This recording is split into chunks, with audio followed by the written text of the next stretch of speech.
Back. ये है FSc part 2 chapter number 14 का लेक्चर नंबर 2। पहले लेक्चर में हमने डिस्कस किया था मैक्रो मॉलिक्यूल्स के बारे में, उनका इंट्रोडक्शन, उनकी क्लासिफिकेशन और structure of polymers. Second lecture में हम डिस्कस करेंगे टाइप्स ऑफ पॉलीमर। ठीक है, पॉलीमर्स की जो डिवीजन यहाँ हो रही है वो हो रही है on the basis of monomers. तो सबसे पहली टाइप हमारे पास है होमोपॉलीमर। होमो का मैनी होता है सेम। ठीक है, तो इसका मतलब ये ऐसे पॉलीमर्स होंगे जो हम हमारे पास सिंगल टाइप ऑफ मोनोमर की पॉलीमराइजेशन से होंगे, यानी कि एक ही तरह के जो है वो स्मॉल रिपीटिंग यूनिट्स होंगे जब इनकी पॉलीमराइजेशन होगी।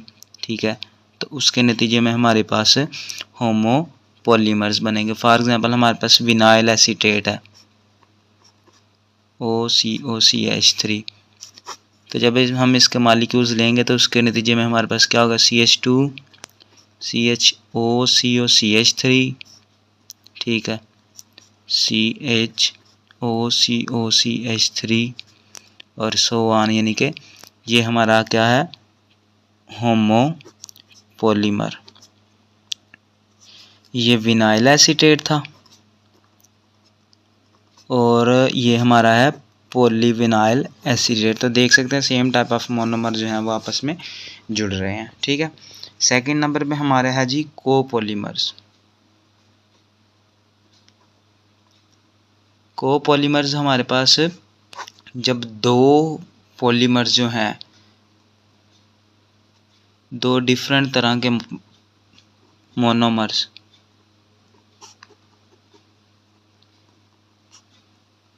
ठीक है आपस में पॉलीमराइज होंगे ना, तो उसके नतीजे में हमारे पास कोपॉलीमर जो है वो बनेगा। फॉर एग्जांपल जो हमारा विनाइल एसीटेट है, जब वो रिएक्ट करता है ब्यूटाइल मैलीएट के साथ, तो उसके नतीजे में हमारा एक कोपॉलीमर बनता है। CH2 double bond CHOCOCH3 plus CH double bond, ये हमारा है ब्यूटाइल मैलेट। ठीक है, ये जब आपस में मिलेंगे तो उसके नतीजे में हमारे पास एक नई चीज़ वजूद में आएगी और ये चीज़ होगी हमारी कोपॉलीमर COOBU, और ये इस तरह सेम चलता जाएगा और ये हमारा है CP कोपॉलीमर। उसके बाद हमारे पास थर्ड नंबर पे जो है वो है हेट्रोपॉलीमर्स।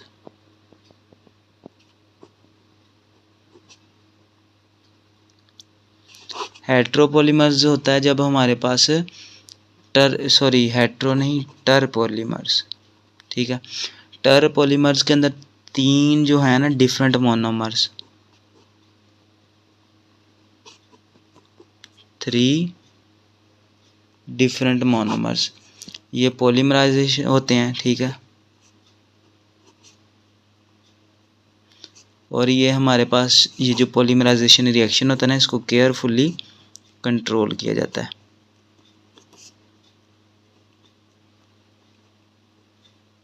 ठीक है, फॉर एग्जांपल हमारे पास ब्यूटाइल एक्राइलेट है, उसके अलावा मिथाइल एक्राइलेट है। ठीक है, और हमारे पास है एक्राइलिक एसिड।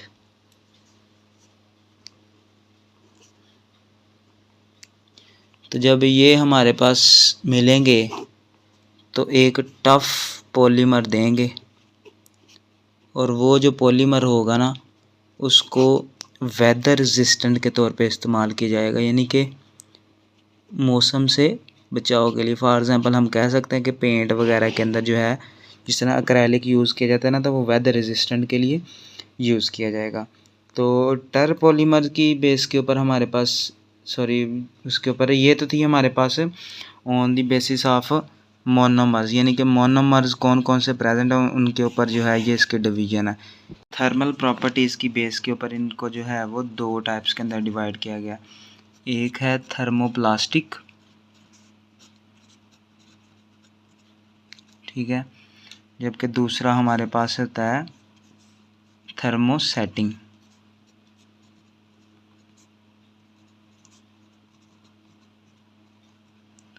तो थर्मोप्लास्टिक ऐसे पॉलीमर होते हैं जिनको हम सॉफ्टन कर सकते हैं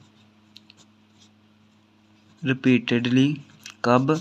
जब हम इनको हीट कर सकते हैं, और ये हमारे पास क्या आ जाते हैं, जब हम इनको कूल करेंगे तो ये हार्ड हो जाएंगे, ठीक है। और प्रॉपर्टीज़ के अंदर थोड़ा सा चेंज आएगा। जी हमारे पास जिस तरह पीवीसी के जो पाइप होते हैं, ठीक है, या फिर प्लास्टिक वगैरह के जो खिलौने होते हैं ना, वो सारे के सारे कौन से होते हैं, थर्मोप्लास्टिक, ठीक है। जबकि थर्मोसेटिंग कौन से होते हैं, ऐसे पॉलीमर्स होते हैं जो हार्ड होते जाते हैं ऑन हीटिंग, यानी इनको गर्म करते जाएंगे और ये हार्ड होते जाएंगे, ठीक है, और सॉफ्ट दोबारा नहीं हो सकते। Polymers which become hard on heating and can not be soften again are called thermosetting polymers. एक थर्मोसेटिंग पॉलीमर हीटिंग में डीकम्पोज हो जाता है, बजाय इसके कि क्या हो, वो हमारे पास मेल्ट हो, तो वो डीकम्पोज हो जाएगा। फॉर एग्ज़ाम्पल हमारे पास जो है वो इपॉक्सी रेजिन्स आ गए, उसके अलावा सिंथेटिक वार्निश जितने भी आ गए। तो ये थी हमारी पॉलीमर्स की टाइप। इंशाल्लाह उम्मीद है आपको समझ आ गई होगी। हेलो एवरीवन, अस्सलाम वालेकुम, welcome back. So last lecture में हमने डिस्कस किया था टाइप्स ऑफ पॉलीमर्स के बारे में। तो इसके अंदर हम पॉलीमराइजेशन प्रोसेस की बेस के ऊपर कितनी इसकी टाइप्स बनती हैं उसको डिस्कस करेंगे। तो 1920 के अंदर WH कैरोथर्स ने सुजेस्ट की थी classification of polymerization process into 2 types, और ये डिपेंड करती थी कि किस तरह पॉलीमर्स हमारे जो हैं वो बन रहे हैं। तो इसने 2 कैटेगरीज़ के अंदर इसको डिवाइड किया था, इस क्लासिफिकेशन को। नंबर 1 था हमारे पास एडिशन पॉलीमराइजेशन, ठीक है, और नंबर 2 पे हमारा था कंडेंसेशन पॉलीमराइजेशन, ठीक है। एडिशन पॉलीमराइजेशन हमारे पास ये एक फ्री रेडिकल रिएक्शन है, फ्री रेडिकल रिएक्शन, ठीक है। इसके अंदर 3 तरह के स्टेप्स होते हैं। सबसे पहला स्टेप होता है इसका इनिशिएशन, सेकंड होता है इसका प्रोपगेशन, और लास्ट पे हमारा इसका होता है टर्मिनेशन, ठीक है। फॉर एग्जांपल जिस तरह हमारे पास पॉलीमराइजेशन होती है स्टाइरीन की,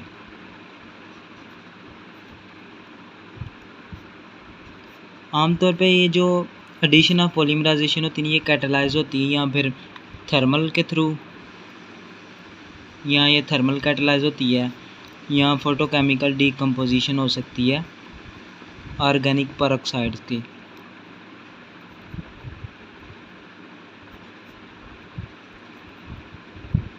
ऑफ ऑर्गेनिक पेरोक्साइड्स, और ये फोटोकेमिकल डीकम्पोजिशन क्यों होती है, ताकि ये हमें फ्री रेडिकल दे सके, क्योंकि हमने पहले एक्सप्लेन किया कि ये एक फ्री रेडिकल रिएक्शन है, ठीक है। 3 स्टेप होते हैं इसके अंदर, और ये आमतौर पे थर्मल कैटलाइज होता है। यहाँ इसके अंदर हमारे पास क्या होती है, फोटोकेमिकल डीकम्पोजिशन थी ऑर्गेनिक पेरोक्साइड्स की, ताकि ये हमें क्या दे सके, फ्री रेडिकल दे सके। एडिशन पॉलीमराइजेशन के हम स्टेप्स देखेंगे, ठीक है, जो हमने 3 स्टेप बताए थे ना, इनिशिएशन, प्रोपगेशन एंड टर्मिनेशन। तो सबसे पहले हम देखेंगे इनिशिएशन के बारे में कि इनिशिएशन के अंदर हमारा क्या हो रहा है। तो इनिशिएशन के अंदर हमारे पास सबसे पहले एक हम यूज़ करेंगे एस्टर मॉलिक्यूल, ठीक है, या फिर हम ये हमारे पास यहाँ से हमें मिलेगा, ठीक है, एक हीटिंग के through free radical 2R C double bond O का फ्री रेडिकल होगा, ठीक है। तो यहाँ से हमारा क्या प्रोसेस होगा कि ये वाला जो है ये फ्री रेडिकल की कन्वर्जन यहाँ हो जाएगी, और यहाँ से कार्बन डाइऑक्साइड निकलेगी, और कार्बन डाइऑक्साइड के साथ साथ हमारा जो है वो कौन सी चीज़ बनेगी, साथ बन जाएंगे 2 फ्री रेडिकल, ठीक है। यहाँ से होगी हमारी फ्री रेडिकल की फॉर्मेशन, या जिसको हम क्या कहते हैं, इनिशिएशन भी कहते हैं। उसके बाद हमारी होगी प्रोपगेशन, प्रोपगेशन के अंदर हमारे पास क्या होगा कि जो हमारा फ्री रेडिकल प्रोड्यूस हुआ है उसको हम यूज़ करेंगे किसके साथ, स्टायरीन के साथ, C6H5, ठीक है। तो जब ये हमारे पास बनेगा स्टायरीन तो ये फ्री रेडिकल जो है ये कन्वर्ट हो जाएगा स्टायरीन के अंदर, C6H5। फिर ये वाला जो स्टायरीन है ना, ये फर्दर जो है स्टायरीन के दूसरे मालिक्यूल के साथ क्या करेगा, रिएक्शन करेगा, ठीक है। ज़ाहिर सी बात है मोनोमर्स जो हैं वो अटैच तो होने हैं ना किसी तरीके से, C6H5। तो ये फ्री रेडिकल यहाँ पे कन्वर्ट हो जाएगा और ये बन जाएगा RCH2CH C6H5 CH2CH free radical C6H5, ठीक है। तो ये हमारा क्या हो गया, और ये सो ऑन जो है ये मज़ीद जब हम एक और स्टायरीन का मालिक्यूल जो है वो साथ यूज़ करेंगे तो उसके थ्रू हमारे पास क्या होगा कि यहाँ की जो है इसका फ्री रेडिकल मज़ीद बन जाएगा, एक लेंथी चेन बन जाएगी RCH2, ठीक है, CH C6H5 एक मालिक्यूल, दूसरा हमारे पास इसके साथ मज़ीद होगा और जो तीसरा हमने यूज़ किया वो भी CH C6H5 और ये फ्री रेडिकल आ गई। ये तो थे 2 स्टेप। उसके बाद तीसरे स्टेप जो हमारे पास है टर्मिनेशन। टर्मिनेशन के अंदर हमारा क्या होगा कि ये हमारा जी हम कह लेते हैं n नंबर ऑफ़ जो चेन है ना स्टायरीन की, C6H5, ठीक है। ये क्या हमारे पास इसके साथ आ गया एक फ्री रेडिकल और यहाँ वाला जो था, तो यहाँ पे हमारी क्या हो जाएगी टर्मिनेशन, यानी कि जो रिएक्शन हमें जितने हमें चाहिए होगी नंबर ऑफ़ मोनोमर्स के साथ डिग्री ऑफ पॉलीमराइजेशन, उस लिहाज से हमारा क्या होगा लास्ट पे हमारा जो है वो पॉलीमर हमें ऑब्टेन हो जाएगा CH C6H5, ठीक है, R मालिक्यूल और N इसका नंबर होगा। तो ये हमारा जो था एडिशन पॉलीमराइजेशन जिसके अंदर 3 स्टेप जो हैं हमारे वो अक्कर हो रहे हैं। तो कंडेंसेशन पॉलीमराइजेशन के अंदर हमारा क्या प्रोसेस होता है, ये रिजल्ट्स होती है mutual reaction of 2 functional group से, mutual reaction of 2 functional groups.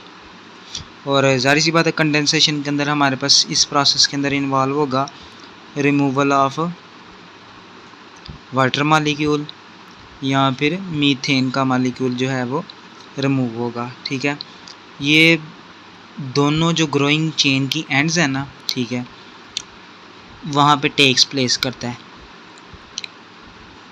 Takes place at the both end of growing chain, यानी कि दोनों तरफ से, both end of growing chain, दोनों तरफ से जो है वो प्रोसेस करेगा।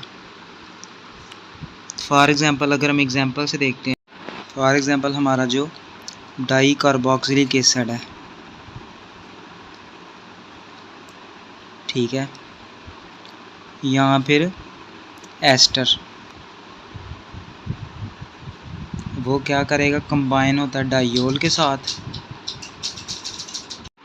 कंबाइन होंगे डाइओल्स के साथ, ठीक है, ताकि हमारा जो डिज़ायर्ड पॉलीमर है फॉर एग्ज़ाम्पल जो है नायलॉन है और पॉलिएस्टर फाइबर जो है, इस तरह के जो हमारे पास कंपाउंड है उनको फॉर्मेशन, और इस तरह के जो पॉलीमराइजेशन होती है ना ये आयनिक इन नेचर होती है जनरली, ठीक है। हम एग्जांपल से देखते हैं, ये हमारे पास एक टेरिफिथैलिक एसिड है, ठीक है, यानी कि 2 कार्बोक्सिलिक एसिड के ग्रुप्स जो हैं वो अटैच हैं बेंजीन रिंग के साथ, टेरिफिथैलिक एसिड, और साथ हमारा क्या है डाइओल।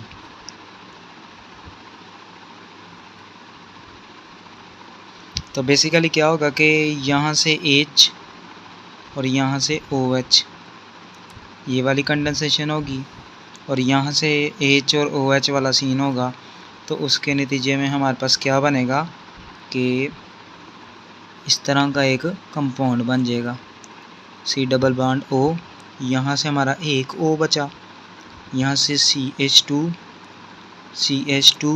यहाँ से O, ठीक है, और इस तरफ से हमारा क्या आ गया, C डबल बॉन्ड O, ठीक है, और ये आगे N नंबर, और साथ ही एक वाटर का मालिक्यूल इस तरफ से, एक वाटर, मैंने पहले भी बताया था बोथ हैंड से होगा ये प्रोसेस, 2 वाटर के मालिक्यूल्स आ जाएंगे, और इसको हम क्या कहते हैं, पॉली एस्टर, ठीक है। इस तरह जो है वो हमारा कंडेंसेशन पॉलीमराइजेशन होती है।